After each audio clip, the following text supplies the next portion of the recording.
Hey, I want to read you an article that I came across from CEO News. It's about the Hyundai plant uh, raid, and I thought that they really hit the nail on the head.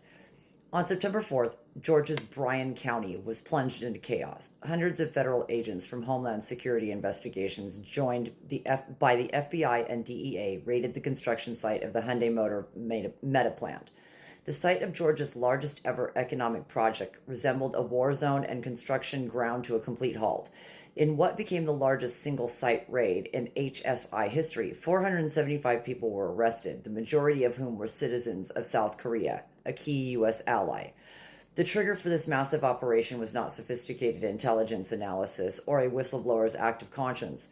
The perpetrator unexpectedly came forward herself, Tori Branum, an unknown political figure fresh off a crushing defeat in the Republican primary for state Senate just months earlier. In media interviews, Branham declared, "I reported it to the Trump administration and I feel good," adding she reported them to drive out illegal aliens. Superficially, the incident appears to be about enforcing immigration laws, but beneath the surface lies a complex entanglement of one individual's twisted political ambition and ideological contradictions. Was Tori Branum's report on the Hyundai plant truly an expression of patriotic conviction, as she claims, or was it a reckless political gamble designed to overcome the frustration of her election loss? The essence of the incident points strongly toward the latter.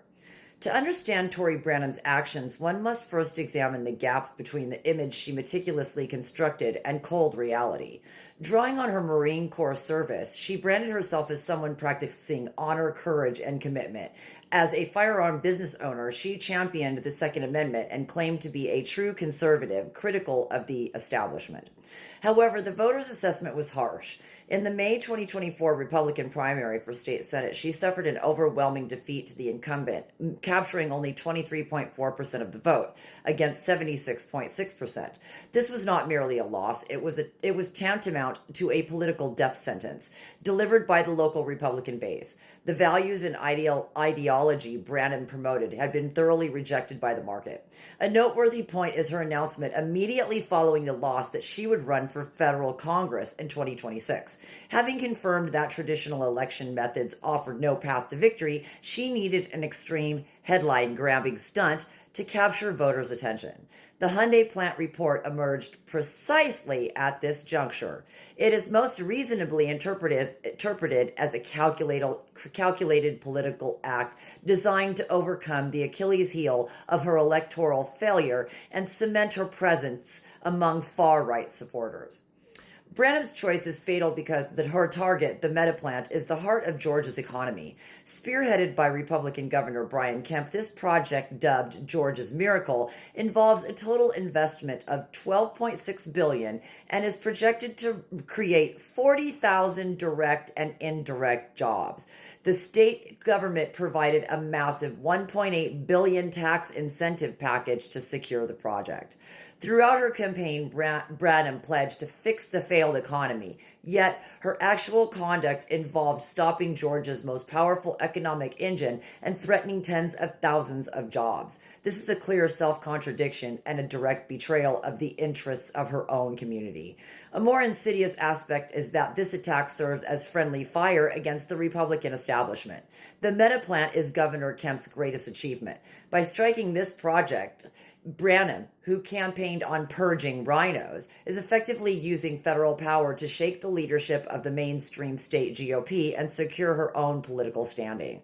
Her justification of protecting American jobs rings hollow when her actions sabotage Georgia's long-term prosperity. Tori Branum's short-sighted action immediately sent ripples across the Pacific, impacting relations with a key ally. The South Korean government expressed concern and regret, strongly demanding protection for its invested companies and nationals, occurring during an already sensitive period of negotiations over tariffs and investments. The incident has caused a severe rift in the U.S.-South Korea trust. Wow, wow, wow. She claimed she would save the economy, yet she shot at its heart. She claimed dedication to her country, yet she undermined its alliances. She touted honor, yet her actions were nothing more than an opportunistic ploy to recover from an election loss. This incident transcends the simple fact of a politician reporting to ICE.